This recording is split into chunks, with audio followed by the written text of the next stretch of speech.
22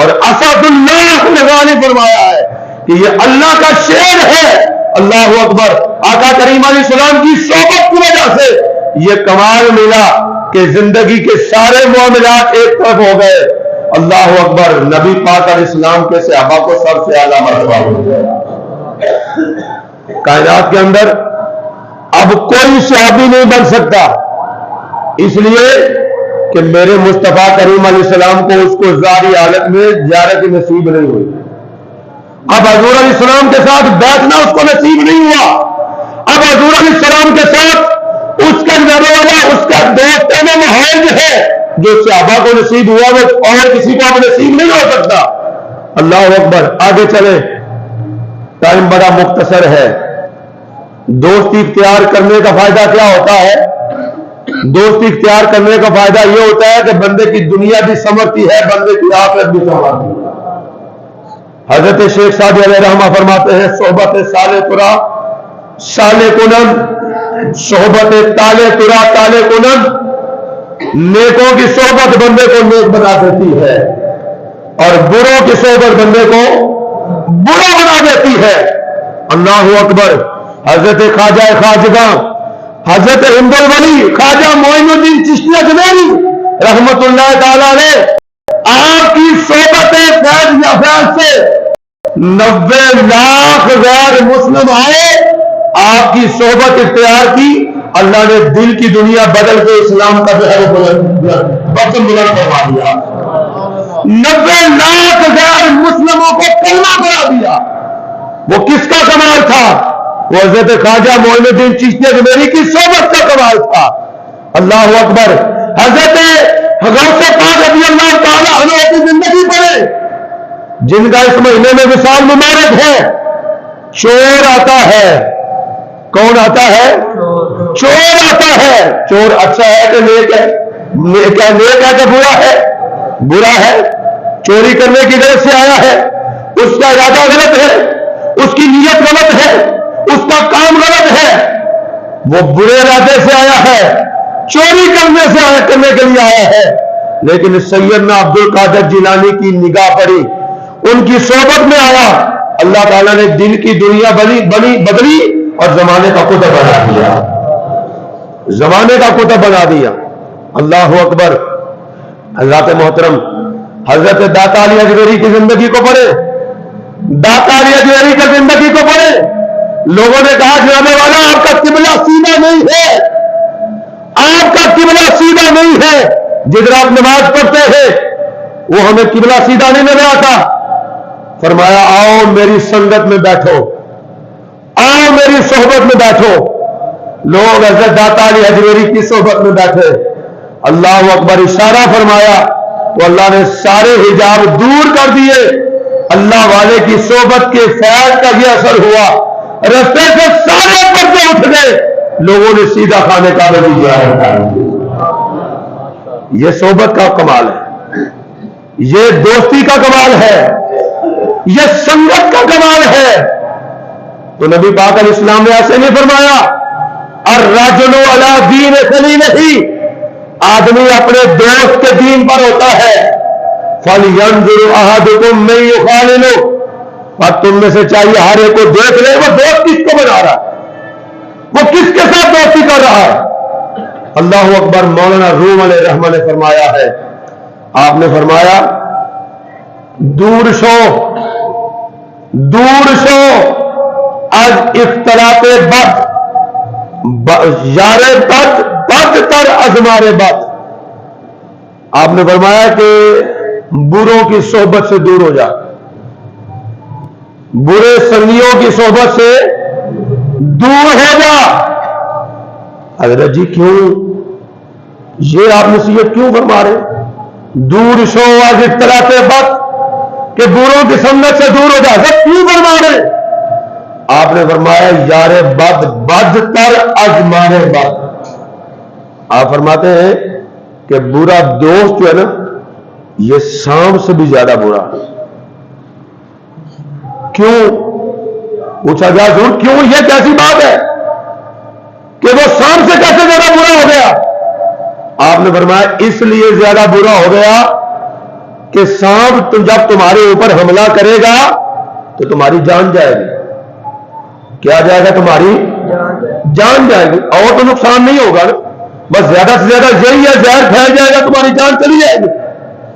لیکن برا دوست، اس کا نقصان کیا ہے کہ جب وہ حملہ کرے گا تمہاری جان بھی جائے گی اور تمہارا ایمان بھی چلا جائے گا، تمہاری دنیا بھی برباد ہو جائے گی اور تمہاری آخرت بھی برباد ہو جائے گی. نیکوں کی صحبت اختیار کرنے سے کیا ہوگا؟ آقا کریم علیہ السلام نے فرمایا کہ وہ بندہ جس نے 99 قتل کیے تھے اب توبہ کی غرض سے نکلا کہ میری توبہ ہو جائے، تو جس نے کہا کہ جناب تمہاری توبہ نہیں ہو سکتی، اس کو بھی قتل کر دیا. کتنے ہو گئے؟ سارے بولے کتنے ہو گئے؟ اب 100 بندوں کا قاتل. اب اس نے نیت کی ہے کہ میں کسی اللہ والے کی دوستی اختیار کروں. اس نے کیا نیت کی ہے؟ کسی اللہ والے کے پاس جاؤں جو مجھے اللہ کا راستہ دکھائے. اب اس کی دوستی اختیار کرنے کا ابھی ارادہ کیا ہے، ابھی نیت کی ہے. رستے میں موت واقع ہو جاتی ہے. رستے میں کیا ہو جاتا ہے؟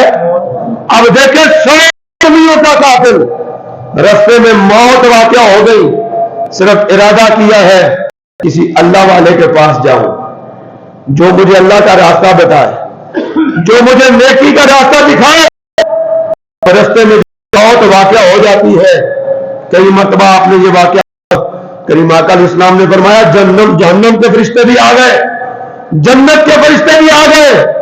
حکم ہوا، ایک روایت میں ہوا حکم ہوا اب زمین کو ماپ لو، اگر اللہ والوں کی بستی کے قریب ہے تو پھر اس کو جنت میں لے جاؤ، اور اگر اللہ والوں کی بستی سے دور ہے تو پھر اس کو جہنم میں لے جاؤ. تو اللہ زمین کو حکم دیتا ہے زمین اللہ والوں کے قریب سے سکڑ جا. اللہ اکبر. وہ ادھر سے سکڑ جاتی ہے، اور سکڑنے کے بعد جب فرشتے مانگتے ہیں تو اللہ والوں کا آستانہ قریب ہوتا ہے. تو جنت کے فرشتے آ جاتے ہیں، وہ کہتے ہیں جہنم کے فرشتوں چلے جاؤ. اس کا ارادہ اور نیت یہ ہے کہ میں اللہ والوں کی صحبت میں بیٹھوں. تو اللہ نے اس کی دنیا کی نیت کو قبول کر لیا ہے، تو اللہ نے اس کے گناہ معاف کر کے اس کے اوپر جنت کو واقع کروا دیا. تو یہ اللہ والوں کی صحبت، اللہ والوں کی دوستی، اللہ والوں کی سنت، اللہ والوں کی محبت میں بیٹھنا، یہ انسان کی دنیا سنوارتا ہے، انسان کی آخرت بھی سنوارتا ہے. اللہ عمل کی توفیق نصیب فرمائے. آخر دعوانا الحمدللہ رب العالمین.